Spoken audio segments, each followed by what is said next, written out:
कोणतीही पूर्वतयारी न करता अगदी 5 मिनिटांमध्ये ही उपवासाची इडली नक्की करून पहा. नमस्कार, सात्विक रेसिपी अँड होममध्ये मी अनिता माने आपल्या सर्वांचे अगदी मनापासून स्वागत करत आहे. इथे आपण बटाटा घेतलेला आहे, हिरव्या मिरचीचा ठेचा, वरईचं तांदूळ आणि 1 वाटी दही घेतलेला आहे. वरईच्या तांदळाला भगर सुद्धा म्हणतात. इथे आपण 1.5 वाटी भगर घेतलेली आहे. इथे प्रमाण तुम्ही कमी जास्त करू शकता. हे मी 4 माणसांसाठी इडली बनवणार आहे.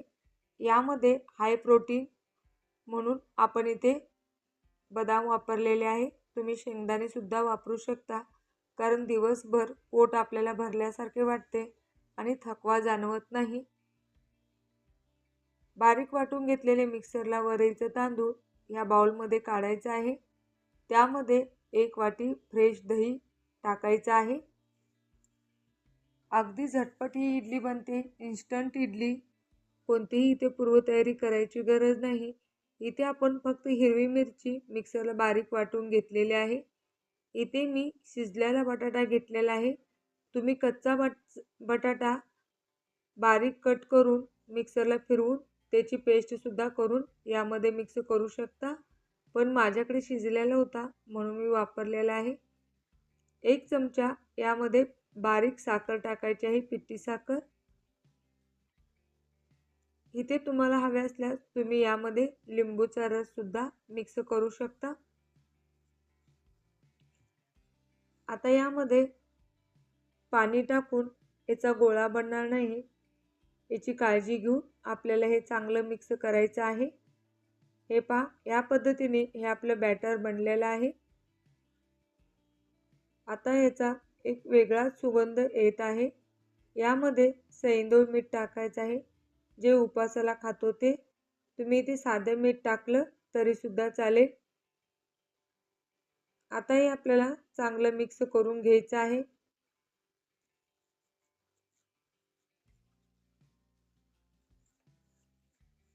या पद्धतीने हे मिक्स झालेलं मिश्रण आपल्याला इडलीच्या भांड्यामध्ये टाकायचं आहे. हे पहा, इतपत पातळ करायचं आहे, याच्यापेक्षा जास्त पातळ करायचं नाही. तुम्हाला हवे असल्यास तुम्ही यामध्ये साबुदाणे सुद्धा भिजवून त्याची पीठ यामध्ये टाकू शकता. आपल्याला आता हे भांडं पूर्ण भरायचं नाही, थोडंसं अर्ध ठेवून, कारण आपली इडली यामध्ये फुलणार आहे. अशा पद्धतीने यामधले हवा आपल्याला काढून टाकायची आहे आणि हे भांडं 3 ते 4 वेळा टॅप करायचं आहे. कढईमध्ये पाणी गरम करायला ठेवलेलं आहे आणि त्यामध्ये आपल्याला आता हे 15 मिनिटं असं झाकून ठेवायचं आहे. 15 मिनिटानंतर आपली इडली पहा कशी बनलेली आहे ती. वाव, मस्तच, खूप छान आपली इडली बनलेली आहे.